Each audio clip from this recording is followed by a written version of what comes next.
Don't date broke people. Stay away from broke people if you're looking for real connection, if you're looking for a real marriage partner.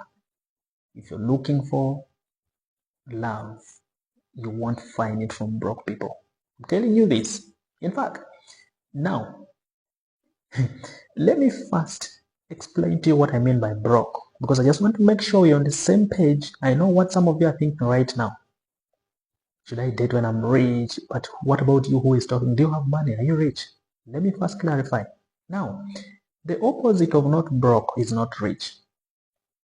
The opposite of broke simply means managed.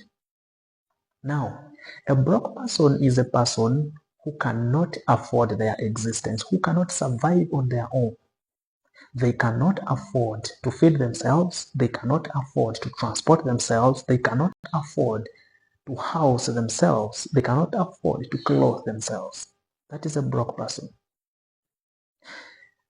If you date such a person, first of all, that person has not found survival. The law of survival says each and every person should be able to survive on their own first. So the bare minimum is survival. So you cannot date a person who cannot survive. Are you picking what I'm putting down? You cannot date a person who cannot survive. I will tell you why in a bit. The American psychologist in the names of Abraham Maslow has an hierarchy of needs. And in the bottom of that hierarchy, you will find physiological and basic needs such as food, shelter, security. Now, those needs actually come below, and after those needs, on top there now, you can see love. In other words, love comes after someone has afforded survival. Now, some of you are busy dating broke people thinking you will find love there. No, you will not, because they can't survive. You are in a conversation, you're trying to crack a joke, and somebody is thinking about their rent. You're trying to crack a joke, and somebody thinking about their rent. You think they're going to laugh? They are looking at you as a source of relief, a source of income to pay their landlord. And for you, you're busy thinking about love. See the problem? This person cannot survive. Now, you don't need to date a rich person, because again, there is what we call power dynamics in love. And if somebody has power over you in love, that relationship is not going to work. The power dynamics has to be equal, because love means you should be partners and companions. If you date a rich person, again, someone who has made wealth than you will not be having a partner there. You will be having a senior. They will always not see you as an equal. They will always see you as a junior. They will always see you as inferior. They will always see you as a servant.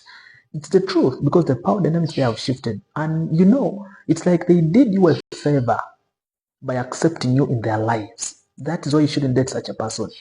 In other words, if you are also not rich, why are you looking for a rich person? Okay, that's the difference and the balance here. When we say don't date broke people, we are not saying rich people. I've already explained that. Again, because why you shouldn't date a rich person, again, I've mentioned that. Because power dynamics will not allow that relationship, that marriage to even see the sunshine of the day. That is very important. Remember, you're looking for a companion, a partner, not a superior, not a subject. Okay? So get the difference there. So you always need to date somebody. In any case, real wealth, takes two people to build. A spouse, two partners to build it. And it takes time to build it. So you're looking for someone who has the capacity to build the wealth,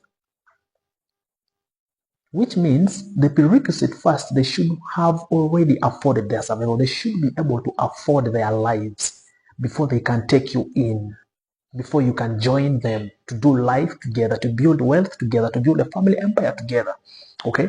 So when you date a broke person, the reason number one is they are not looking at you as a partner. They are not trying to build a connection with you. They are looking at you as a source for money, a source to help them survive. They are looking at you as someone who can relieve them from their crisis. That's a crisis. So it will take you forever to build a connection with such a person. That's one.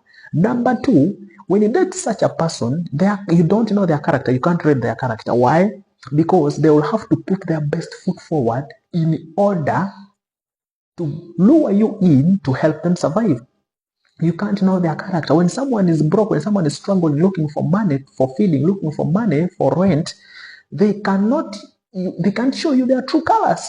They will pretend to be good so long as you're giving them money to pay. Some of you are naive enough to go and try to rescue people from their crisis. When you do that, thank you very much for having such a heart. That is good work. That is charity. The international body of charity will reward you, but don't you dare want it in exchange for love, because it will never happen. Why? Even if it happens, tomorrow when you help them, when they come back to normal, now their true character changes and they can be a different person altogether. Now they go for their level. Now they go for their kind of man. They go for their kind of woman. For you, you were just there playing the role of a parent or a good Samaritan to this person.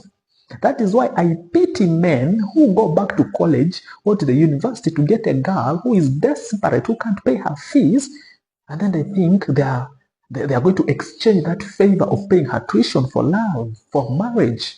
Tomorrow, after she graduates, she gets a man who is aligned with her. She goes with him. You were playing a role of a parent. You don't have the right to complain. You have done charity. Thank you very much. You can go home. God will pay you for your good heart, but don't mistake it for love. The same thing with women. Women today make money, or women especially who are trained and mentored when they are young, who come from families where family empires have been built. These women have capacity. They even have some money. So these women go around picking men who are in a crisis. And then she thinks she's going to build. Then she builds him up. First of all, you don't build a man. You meet a man, then you build with a man.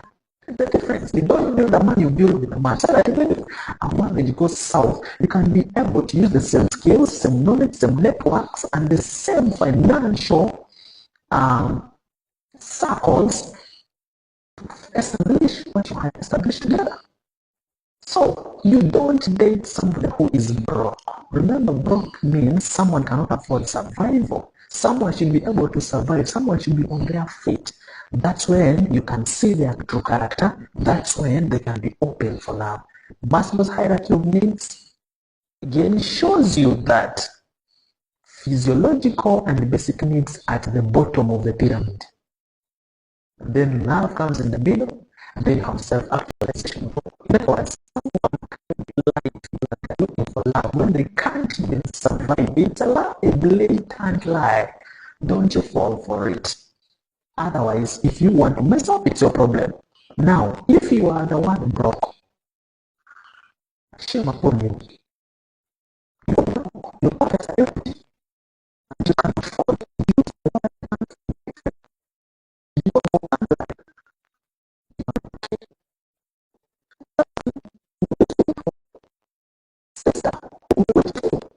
Especially women. Again, women have this problem. You have been lied to marriage man, and so you delegate survival, your own survival, you delegate to somebody else.